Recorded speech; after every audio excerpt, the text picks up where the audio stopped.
Magandang araw po sa lahat. Narito po ako sa bayan ng Mauban. Ang kinatatayuan ko po ay ang tinatawag na Maapon Bridge. Kapag ako po ay haharap dito sa karagatan ng Mauban, itong aking gawing kaliwa, yan po, ay pagtungo sa town proper ng Mauban. Yan po. At dito po naman sa aking gawing kanan ay patungo sa bayan ng Sampaloc. Sa gawing kanan ko po ito, papunta ng bayan ng Sampaloc. At kung kakaliwa ka, patungo naman po sa bayan ng Tayabas, Quezon. Mga bayan po ng Quezon, Mauban, Tayabas, Sampaloc, diretso sa Sampaloc, tungo po naman sa Lucban, Quezon.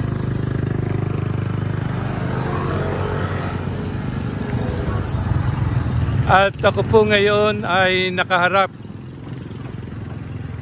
yan po sa mga halaman na yan. Yan po ang mga nipa o sasa na ginagamit sa paggawa ng mga kubo. Kapag ang sasa po o nipa ay hindi napapasok ng tubig alat, hindi po masarap na gawin na lambanog. Kinakailangan po ang mga nipa ay napapasok ng tubig alat upang magbigay ng isang masarap na inumin na tinatawag po namin dito na lambanog.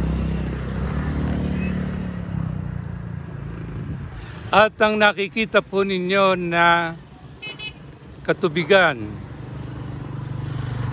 ay ang ilog na mula sa Hanga Falls sa bayan ng Sampaloc. At sa kanya pong mahabang paglalakbay at maraming mga sagabal sa kanyang pag-agos ay nararating na ng tubig na mula sa hangga hanggang dito sa Maapon Bridge na sakop ng bayan ng Mauban. Iyan po ang tinatawag na tubig tabang. At ang pagtatagpo po ng tubig tabang at tubig alat dito sa tulay ng Maapon ay tinatawag na estuary sa wikang English. Estuarya ang pagtatagpo ng tubig alat at tubig tabang. Sa buhay po natin ay matuturing na ang pagsapit ng tubig tabang at pagtatagpo ng tubig alat ay narating natin ang pangarap natin sa buhay. Kapag narating po natin ang pangarap sa ating buhay, o yung tinatawag nating destinasyon, ano po mayroon tayo? Ito po ba ay para sa ating sarili?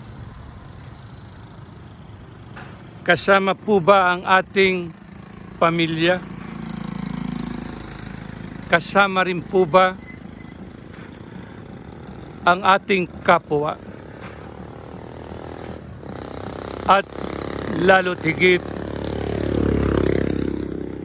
ang ating inang bayang Pilipinas? Kung ang bawat isa na may saloobin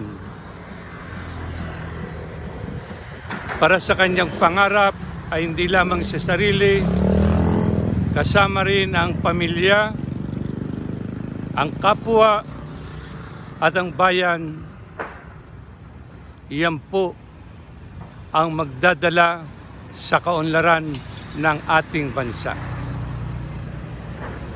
Ang tubig po na inyong nakikita ay ang pagtatagpo ng tubig tabang at tubig alat.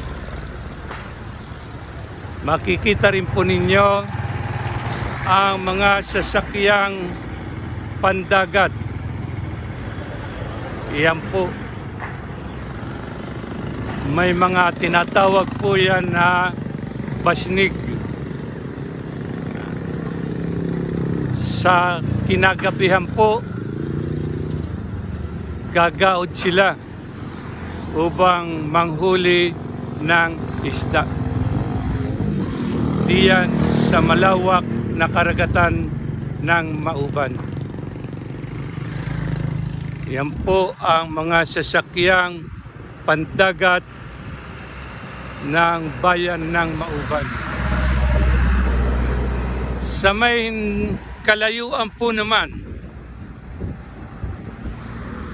yung pinakadulo at pagtatagpo ng tubig dagat at tubig tabang ay ang tinatawag po ngayon na QC o Quezon City dito sa aming bayan ng Mauban. Pasyalan po yan sa gabi. Napakaganda po yan.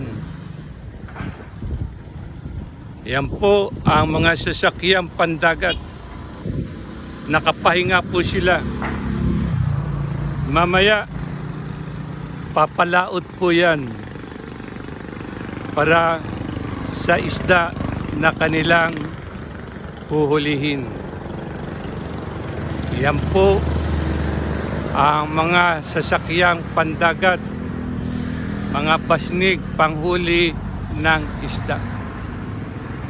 At inuulit ko po, ang aking kinalalagyan o kinatatayuan ay ang Maapon Bridge. Ito po ako'y nakaharap ngayon sa papuntang Sampaloc. At ngayon po naman, kakaliwa ko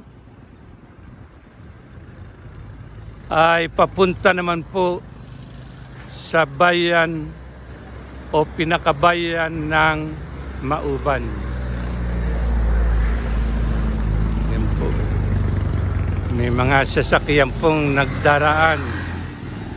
Papunta pong Mauban yan. Yung po namang ating nakakasalubong, papuntang Sampaloc, Tayabas. At ang akin pong nais na bigyan ng diin ay ang pagtatagpo ng tubig alat at tubig tabang. Sa buhay po ng isang tao ay narating niya ang kanyang pangarap. At ang bawat isa na narating ang kanyang pangarap ay dapat hindi lamang para sa kanyang sarili. Kasama na rin ang pamilya, ang kanyang kapwa, at higit sa lahat ay ang bansang Pilipinas. At kung ang bawat isa sa atin ay magkakaroon ng ganyang kaisipan, nariyan ang kaunlaran ng ating bansa. Salamat po sa araw na ito.